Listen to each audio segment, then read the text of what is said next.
السلام علیکم عزیز طلبہ، جیسا کہ آپ سب جانتے ہیں ہم مطالعہ پاکستان جماعت نہم کے باب نمبر 1 پاکستان کی نظریاتی اساس کے بارے میں پڑھ رہے ہیں۔ ہم نے اس چیپٹر کے بہت سے عنوانات کو کور کر لیا ہے اور آج کی ویڈیو میں ہم اس کے لاسٹ 3 ٹاپکس کو پڑھیں گے۔ اس سے پچھلی ویڈیو میں ہم نے سر سید احمد خان اور دو قومی نظریہ، چودھری رحمت علی اور دو قومی نظریہ اور برصغیر کے مسلمانوں کی مذہبی، ثقافتی، سماجی اور معاشی محرومی کے حوالے سے دو قومی نظریے کی ابتدا اور ارتقاء کے بارے میں تفصیل سے پڑھا تھا۔ آج ہم ڈسکس کریں گے کہ ہندوستان میں مسلمانوں کی معاشی محرومی۔ انگریز جب برصغیر پاک و ہند میں داخل ہوئے تو انہوں نے یہاں پر ایسٹ انڈیا کمپنی جو کہ 1600 میں قائم کی گئی تھی، اور اس کمپنی کا مقصد کیا تھا؟ اس کمپنی کو جو ہندوستان میں قائم کی گئی تھی، اس کا مقصد صرف اور صرف یہ تھا کہ ایسی معاشی پالیسیاں بنائی جائیں جس سے صرف اور صرف انگریزوں کو فائدہ ہو، کیونکہ برصغیر پاک و ہند کی زمین نے انگریزوں کو اپنی طرف کھینچا تھا اور یہاں کی بہت سی چیزیں ایسی تھیں جو کہ انگریزوں نے پہلی دفعہ دیکھی تھیں، تو ان کا مقصد بھی یہی تھا کہ معاشی طور پر انگریزوں کو ان چیزوں سے فائدہ پہنچے، اور انگریزوں نے انڈسٹریز میں، ٹریڈ میں، تجارت کے اپنے ان صنعتوں کے تحفظ کے لیے انہوں نے ہندوستان کے عوام پر ٹیکسز لگانا شروع کر دیے، اور وہ اچھے خاصے بھاری ٹیکسز ہوتے تھے جو مسلمان تھے یا ہندو تھے، وہ جو بھی کاروبار کرتے تھے اس کے اوپر ہیوی ٹیکس ہوتا تھا، اور اس سے مسلمان بہت زیادہ متاثر ہوئے تھے۔ اور اس کے علاوہ انگریزوں نے کیا کیا تھا کہ مسلمانوں کو تمام عہدوں سے ہٹا دیا گیا تھا، انہیں سرکاری جابز ان سے چھین لی گئی تھیں، اور مسلمانوں کو عہدوں سے ہٹا کر ہندوؤں کو وہ عہدے دے دیے گئے تھے، اور ظاہر ہے مسلمانوں کے پاس روزگار کا کوئی ذریعہ نہیں تھا، تو مسلمان معاشی طور پر پیچھے جاتے جا رہے تھے، ان کی حالت جو تھی وہ بدتر ہوتی جا رہی تھی، اور انگریزوں نے مسلمانوں کی زمینیں بھی چھین لی تھیں، اور وہ مسلمانوں سے چھین کر جو وہاں پر دوسرے لوگ اور دوسری اقوام رہ رہی تھی ان کو دے دی تھیں۔ اور انگریزوں نے جب حکمرانی کی تھی تو اس وقت جو بنگال ایک صوبہ تھا جو کہ بہت بڑا صوبہ تھا، جس کے پہلے انہوں نے 2 حصے بھی کیے تھے، تو وہاں پر جو تھا امن و امان، اس کی حالت بہت خراب تھی، اور وہاں پہ زراعت پر بھی کوئی توجہ نہیں دی گئی تھی، جس سے فوڈ میں بھی کمی ہو گئی تھی، اور وہاں پر مسلمان تعداد میں زیادہ رہ رہے تھے، اور اس کی وجہ سے زرعی اور جو صنعتی ذرائع تھے وہ تقریباً ختم ہو چکے تھے، جس سے کہ مسلمان زیادہ متاثر ہوئے تھے۔ اور اس کے علاوہ ایسٹ انڈیا کمپنی کے نئے ٹیکسز جو لگے تھے کسانوں پر، ان کی بھی شرح بڑھ گئی تھی، اور اس طرح سے کیا ہوا تھا کہ انگریزوں کے ہاتھ مقامی زراعت کو سخت نقصان پہنچا تھا، اور ان تمام چیزوں کا مقصد کیا تھا کہ انگریز خود فائدہ اٹھا سکیں۔ یہ حالت تھی مسلمانوں کی ہندوستان میں، معاشی طور پر بہت بدتر حالت وہ گزارے تھے ہندوستان میں۔ اب ہم پڑھیں گے کہ علامہ اقبال اور قائد اعظم محمد علی جناح کے ارشادات کی روشنی میں نظریہ پاکستان کی وضاحت۔ سب سے پہلے ہم علامہ اقبال اور ان کے ارشادات کی روشنی میں نظریہ پاکستان کی وضاحت دیکھیں گے۔ ہمارے قومی شاعر علامہ محمد اقبال، جنہوں نے اپنی شاعری کے ذریعے نوجوان نسل کو بیدار کیا تھا، اور اس وقت کی نوجوان نسل کو انہوں نے اکٹھا کیا تھا۔ علامہ محمد اقبال برصغیر کے ان مسلم رہنماؤں میں سے ہیں جنہوں نے مسلمانوں کو ایک الگ ریاست کا تصور دیا تھا، یعنی علامہ اقبال کے جو اشعار ہوتے تھے، جو ان کی شعر و شاعری ہوتی تھی، اس میں بھی مسلمانوں کو ایک الگ ریاست کا تصور دیا تھا علامہ اقبال نے۔ دوسرے رہنماؤں کی طرح جیسے سر سید احمد خان جو تھے، وہ بھی قائد اعظم بھی پہلے ہندو اور مسلم اتحاد کے حامی تھے، اسی طرح اقبال بھی مسلم اور ہندو کے اتحاد کے حامیوں میں سے تھے، لیکن جب ہندوؤں کی تنگ نظری کی وجہ سے علامہ اقبال کی جو سوچ تھی وہ اس بات پر مجبور ہو گئے تھے کہ مسلمانوں کے لیے ایک الگ ملک کا مطالبہ کرنا ضروری ہے۔ اسی طرح جو آپ نے خطبہ الہ آباد دیا تھا 1930 میں، اس میں بھی آپ لوگوں نے جو بہت مشہور خطبہ ہے، اس میں بھی علامہ اقبال نے ایک الگ ریاست کا مطالبہ کیا تھا مسلمانوں کے لیے، اور علامہ اقبال نے یہ صاف کہہ دیا تھا کہ مجھے ایسا نظر آتا ہے کہ او نہیں تو شمال مغربی ہندوستان کا جو پارٹ ہے، مسلمانوں کو وہاں پر ایک اسلامی ریاست قائم کرنا ہی پڑے گی، اور اگر ہم چاہتے ہیں کہ اس ملک میں اسلام بحیثیت تمدنی قوت زندہ رہے، تو اس کے لیے ضروری ہے کہ اس میں ایک مرکز بھی قائم کر دیا جائے جو سینٹرل حکومت ہوتی ہے۔ میں صرف ہندوستان میں اسلام کی فلاح و بہبود کے خیال سے ایک اسلامی ریاست کے قیام کا مطالبہ کر رہا ہوں۔ اقبال نے یہ بھی صاف کہہ دیا تھا کہ اسلام کے تحفظ کے لیے، اس کی فلاح و بہبود کے لیے یہ اسلامی ریاست کا قیام ضروری ہے۔ برصغیر پاک و ہند میں علامہ اقبال نے یہ صاف لفظوں میں کہا تھا۔ برصغیر میں چونکہ دو الگ الگ قومیں آباد تھیں، اس لیے اقبال مسلمانوں کو ایک بڑی اور الگ قوم کی حیثیت سے دیکھنا چاہتے تھے، ان کو اجاگر کرنا چاہتے تھے، اور وہ سمجھتے تھے کہ سیاسی، سماجی اور معاشی تحفظ کے لیے مسلمانوں کا جو سیاسی ہے، ان کا جو سوسائٹی ہے، ان کی جو اکنامک، جیسے ہم ابھی معاشی محرومی، اکنامک ڈیپریویشن پڑھ کے آئے ہیں مسلمانوں کی، ان سب چیزوں کے تحفظ کے لیے ضروری ہے کہ مسلمانوں کی اپنی ایک الگ ریاست ہو، اپنی ایک الگ مسلم ریاست ہو، مملکت ہو، جہاں پر وہ اپنے دین کے مطابق زندگی گزار سکیں۔ تو یہ تھی علامہ اقبال اور آئیڈیالوجی آف پاکستان، نظریہ پاکستان اور علامہ اقبال۔ علامہ اقبال جو کہ برصغیر مسلمانوں کے ایک بہت بڑے قومی شاعر ہیں، جو آج بھی ہمارے قومی شاعر ہیں، ان کے بعد نظریہ پاکستان اور قائد اعظم کو ڈسکس کرتے ہیں۔ قائد اعظم جو کہ ہمارے فاؤنڈر ہیں، ہمارے پاکستان کے بانی ہیں۔ ہسٹری میں ایسی بہت سی پرسنالٹیز ہوتی ہیں جو کہ اقوام کی تقدیر کو واقعی بدل کر رکھ دیتی ہیں، اور ان میں سے ایک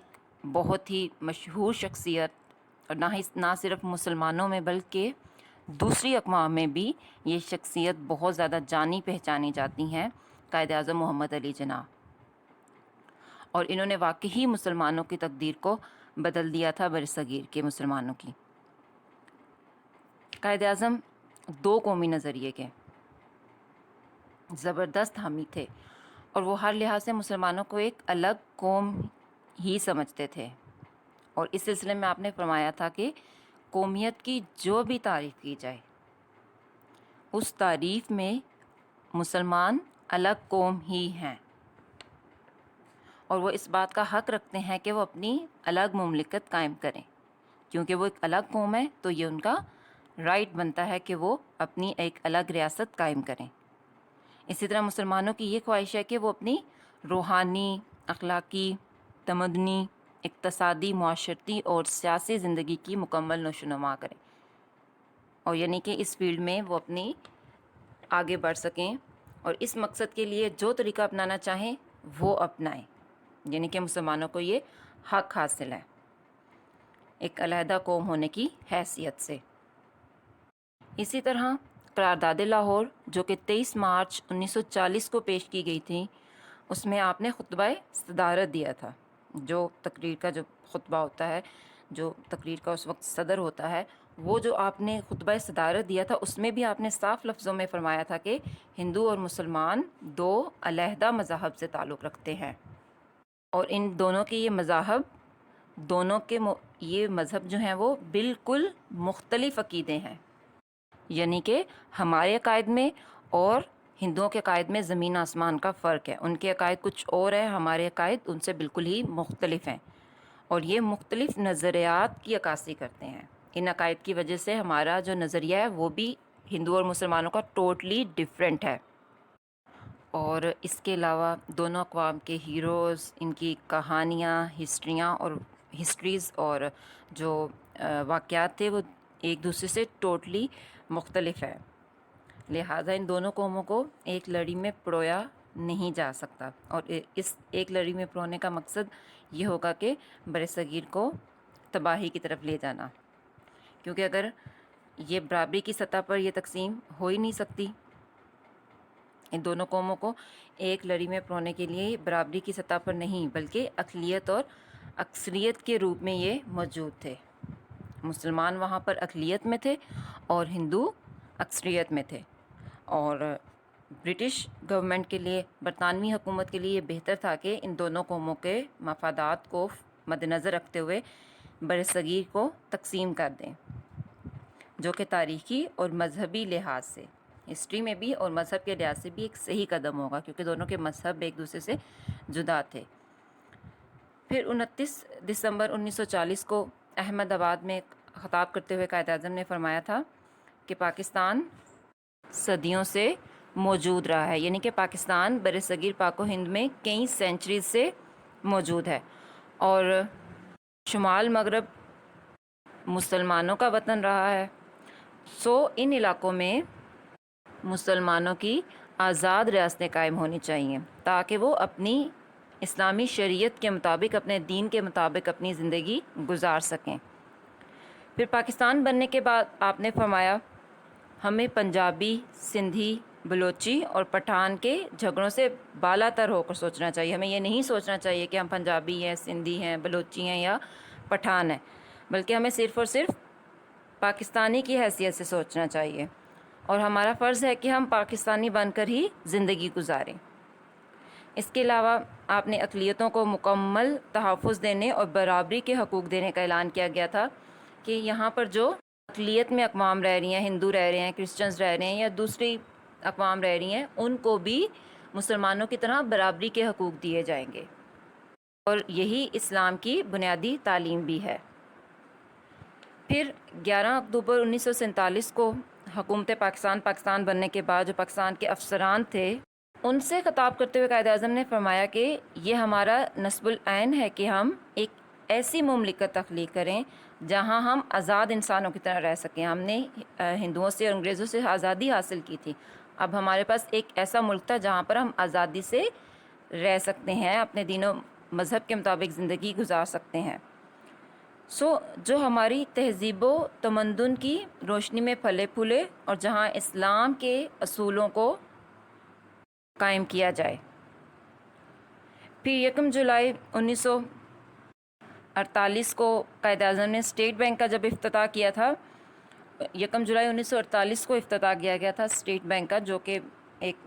پاکستان کا بینک ہے، سینٹرل بینک کی حیثیت رکھتا ہے اسٹیٹ بینک۔ اس کا افتتاح 1 جولائی 1948 کو کیا گیا تھا اور قائد اعظم نے کیا تھا۔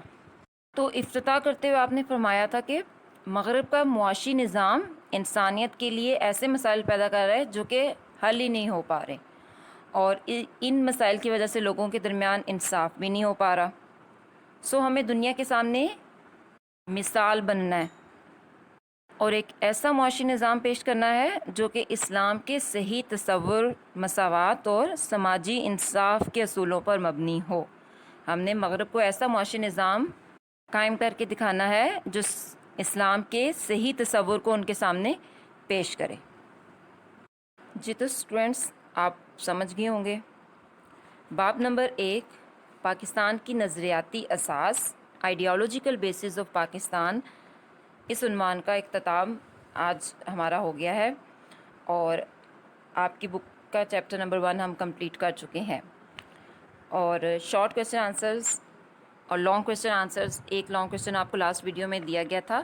لرن کرنے کے لیے، اور شارٹ کویسچن آنسرز آپ ساتھ ساتھ یاد کر رہے ہیں اور کاپی پر بھی کر رہے ہیں۔ اس کے علاوہ آپ نے نوٹس بھی اسکول سے لے لیے ہوں گے، اور بک آپ سے کہا گیا تھا کہ آپ ڈاؤن لوڈ کر لیں، یا آپ کو اسکول سے بھی پرووائڈ کی گئی ہے، واٹس ایپ کی گئی ہے، تو آپ لوگ ساتھ ساتھ اپنا کام کرتے رہیں۔ اور اس کے علاوہ پہلے آپ کے پاس آئینہ مطالعہ پاکستان تھی، آئینہ کے نام سے جو گائیڈ بک تھی آپ کے پاس تھی، جس سے آپ لانگ کویسچن آنسرز کو یاد کرنے کے لیے، پوائنٹس کو دیکھنے کے لیے ہیلپ لیتے تھے۔ تو اب بھی اگر آپ پتہ کریں اور یہ بک اگر آپ لے لیں تو اس سے آپ کو لانگ کویسچن آنسرز کو یاد کرنے میں کافی ہیلپ ہوگی. تو اس بک کا نام آئینہ مطالعہ پاکستان جماعت نہم اور نیو ایڈیشن کی یہ بک آپ لیجیے گا تاکہ آپ وہاں سے لانگ کویسچن آنسرز یاد کر سکیں ساتھ ساتھ. اور اس کے علاوہ ابھی چونکہ آپ لوگوں کے پاس بک نہیں ہے تو آپ لوگوں کو جو پڑھایا جا رہا ہے وہ آپ ساتھ ساتھ یاد کر سکتے ہیں. 2 شارٹ کویسچن آنسرز ہمارے رہتے تھے ایکسرسائز کے, اس کو اب بھی ہم ڈسکس کرتے ہیں. پہلا ہمارا کویسچن ہے, اور یہ ایکسرسائز کا بھی پہلا کویسچن ہے, کہ قائد اعظم نے 1 جولائی 1948 کو اسٹیٹ بینک کا افتتاح کرتے ہوئے کیا فرمایا, جس کو ابھی ہم پڑھ کر آئے ہیں. قائد اعظم نے فرمایا تھا کہ مغرب کا معاشی نظام انسانیت کے لیے ناقابل حل مسائل پیدا کر رہا ہے اور یہ لوگوں کے درمیان انصاف قائم کرنے میں ناکام رہا ہے. اب ہمیں دنیا کے سامنے ایک ایسا معاشی نظام پیش کرنا ہے یا کرنا چاہیے جو اسلام کے صحیح تصور, مساوات اور سماجی انصاف کے اصولوں پر مبنی ہو. دوسرا سوال تھا, ہندوستان میں ایسٹ انڈیا کمپنی قائم کرنے کا مقصد کیا تھا. یہ بھی آج ہی کے ہمارے ٹاپک سے ریلیٹڈ ہے کہ انگریزوں نے ایسٹ انڈیا کمپنی 1600 میں قائم کی تھی, اور یہ جو کمپنی قائم کی گئی تھی, اس کمپنی کو قائم کرنے کا مقصد ہندوستان میں ایسی معاشی پالیسیاں بنانا تھا جس کا زیادہ سے زیادہ مالی فائدہ انگریزوں کو خود ہو.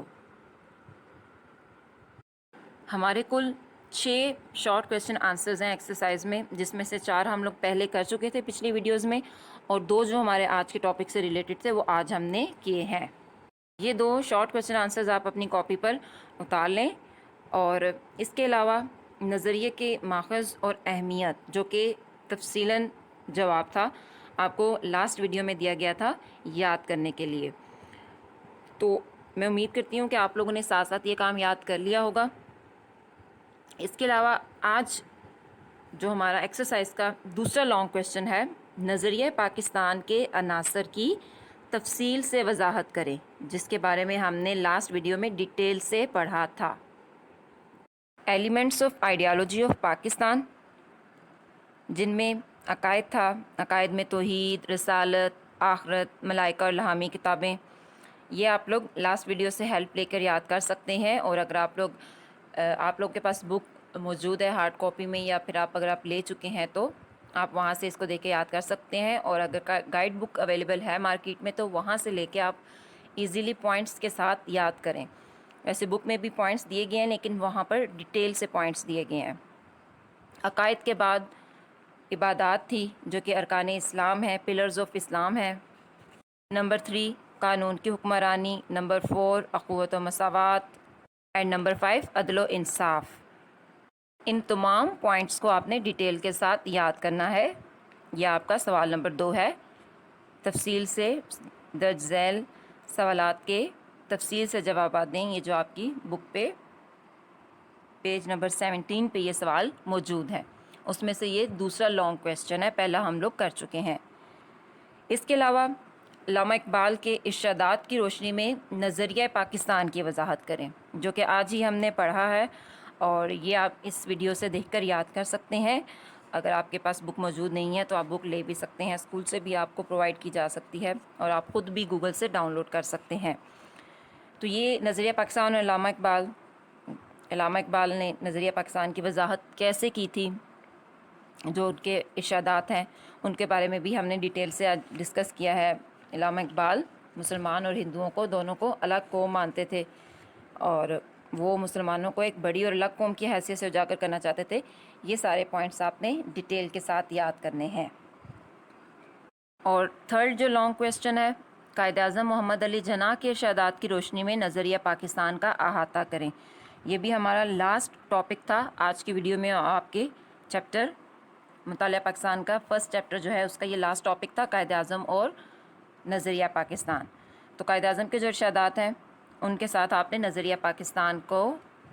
تفصیل سے بیان کرنا ہے. تو یہ کویسچن بھی آپ یہاں سے یاد کر سکتے ہیں. آپ ڈیلی بیسس پہ اگر ایک لانگ کویسچن یاد کرتے جائیں تو آپ کو مشکل نہیں ہوگی. اور یاد کرنے کے بعد لکھیے گا ضرور, تاکہ آپ لوگوں کی رائٹنگ مسٹیکس دور ہوتی جائیں. اس کے علاوہ آپ کے دو کویسچنس رہتے ہیں. ایک تو دو قومی نظریے کی وضاحت، اس کے بارے میں آپ کافی ڈیٹیل سے جانتے بھی ہیں اور لاسٹ ویڈیوز میں ہم نے ڈسکس بھی کیا ہے. ایک یہ ہمارا لانگ کویسچن رہ گیا ہے، اور ایک سیکنڈ لاسٹ کویسچن ہے کہ برصغیر میں اسلام کی بنیادی اقدار اور سماجی و ثقافتی حوالے سے نظریہ پاکستان کی وضاحت. یہ دو لانگ کویسچن ہم لوگوں نے ابھی ہمارے رہتے ہیں ریمیننگ، جو کہ انشاءاللہ تعالیٰ نیکسٹ آپ لوگ ساتھ ساتھ، اگر آپ کے پاس بک اویلیبل ہیں تو آپ لوگ ساتھ ساتھ یہ لانگ کویسچنس کو یاد کرتے جائیں. 4 لانگ کویسچنس جو ہیں وہ ہم لوگ اب تک کور کر چکے ہیں، اور شارٹ کویسچن آنسرس اور MCQs آپ کو پرووائڈ کیے جا چکے ہیں. آپ وہاں سے ساتھ ساتھ یاد کرتے رہیں. اور گائیڈ بک جو کہ آپ کو لانگ کویسچنس کے لیے ہیلپ دیتی ہے، آپ کو لانگ کویسچن وہاں سے آپ نے یاد کرنے ہوتے ہیں، اس کے لیے آپ مارکیٹ سے پتہ کر کے یہ بک لے سکتے ہیں. آج کی ویڈیو میں ہمارا باب نمبر 1 پاکستان کی نظریاتی اساس کمپلیٹ ہو چکا ہے. انشاءاللہ نیکسٹ ویڈیو میں ہمارا باب نمبر 2 تحریک پاکستان اور پاکستان کا قیام، پاکستان کے قیام کے لیے کون سی موومنٹ اور تاریخی واقعات جو تھے وہ آپ ڈیٹیل سے انشاءاللہ نیکسٹ لیسن میں پڑھیں گے. انشاءاللہ نیکسٹ ویڈیو میں ہم نیکسٹ چیپٹر کے بارے میں ڈسکس کریں گے. تھینک یو اینڈ اللہ حافظ.